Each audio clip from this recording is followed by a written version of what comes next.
এটা ইতিহাস হলো তারা মানে তারা বুঝেনি, আমরা যেটা বুঝছি বাদান সেটা হলো ওটা দ্বারা মানে এই গুটি খেলা মানে কত বড় মানুষের দরকার,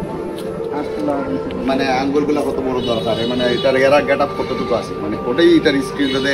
এনে দ্বারা খেলতে এরা সাইজের মানুষগুলো আসলাম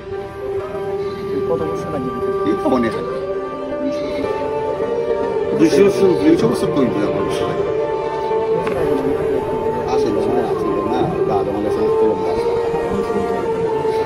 এরপরে তো এইভাবে 1000 বছর আগের কথা এটা তো অনেক তারিখ